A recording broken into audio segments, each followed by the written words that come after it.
Bonjour à tous une fois de plus. Je voudrais commencer ce communiqué par mon voyage dans le Missouri le week-end dernier. Je suis parti vendredi matin pour Saint Louis où M. Richard Franz est venu me chercher. Nous avions un peu de temps avant le déjeuner et nous avons donc eu l'occasion de rendre visite à l'un de nos membres de longue date dans une maison de retraite. Cette visite fut très agréable. Nous avons ensuite déjeuné dans un restaurant où se trouvaient 16 ou 18 membres. Je ne connais pas le nombre exact.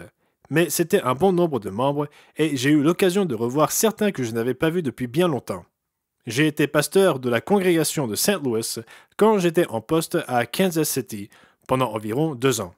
La plupart du temps, M. Bill Oswald et un autre ministre s'occupaient de cette région pour moi car je m'occupais aussi d'autres congrégations. Le lendemain, le matin du sabbat, nous nous sommes rendus à Columbia, à mi-chemin entre Saint Louis et Kansas City.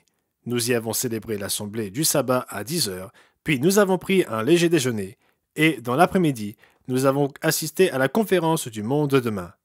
Il y avait 19 invités à la conférence, et ils semblaient tous très intéressés. Mais c'est difficile de savoir s'ils reviendront. Nous devons attendre et voir. Ce soir-là, nous avons également eu un bon dîner avec les membres. Le dimanche, nous nous sommes rendus à Rolla, dans le Missouri, à quelques heures de Saint Louis. Nous y avons accueilli 22 invités, en plus des membres. Ils étaient très enthousiastes et certains d'entre eux semblaient indiquer qu'ils aimeraient venir aux assemblées, pas seulement à d'autres conférences du monde de demain, mais aux assemblées. Ils posaient des questions sur les jours des pains sans levain et d'autres questions démontrant un intérêt sérieux. Après la conférence, les membres se sont rendus à l'endroit où nous nous réunissons habituellement. Ils disposent d'une salle que nous pouvons utiliser 24 heures sur 24 et 7 jours sur 7. Nous y avons donc partagé un excellent dîner et avons passé un long moment à discuter après la conférence. Monsieur Douglas Winnell est parti mercredi matin d'ici, le 22 du mois, pour Manille et de là pour la Nouvelle-Zélande, l'Australie et l'Afrique du Sud. Ce sera la première visite d'un membre du siège central au bureau australien, en Nouvelle-Zélande ou aux Philippines depuis 3 ans. Je suis la dernière personne à avoir visité cette partie du monde et les Philippines. C'était en février 2020.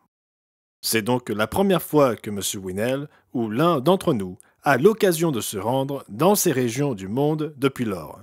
Nous sommes donc très reconnaissants qu'il puisse faire ce voyage. Nous espérons que vous prierez tous à ce sujet, car il s'agit d'un long voyage pour lui.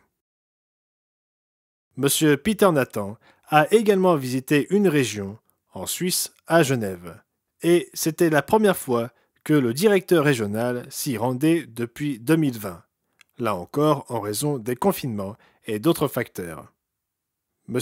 Jonathan McNair est revenu d'un camp d'entraînement masculin au Texas où 40 hommes se sont réunis. À la fin du camp d'entraînement, les hommes de la région de Houston ou du Texas se sont connectés sur Internet au camp d'entraînement masculin d'Afrique du Sud, ce qui était très intéressant. Il y avait 25 membres là-bas, et pendant environ une demi-heure, ils ont pu se parler et se saluer, car ils partageaient une activité similaire à ce moment-là. C'était très enthousiasmant pour tout le monde. C'était donc le communiqué vidéo de cette semaine, se terminant le 25 mars 2023. C'est Gerald Weston pour l'Église du Dieu vivant. Passez un merveilleux sabbat.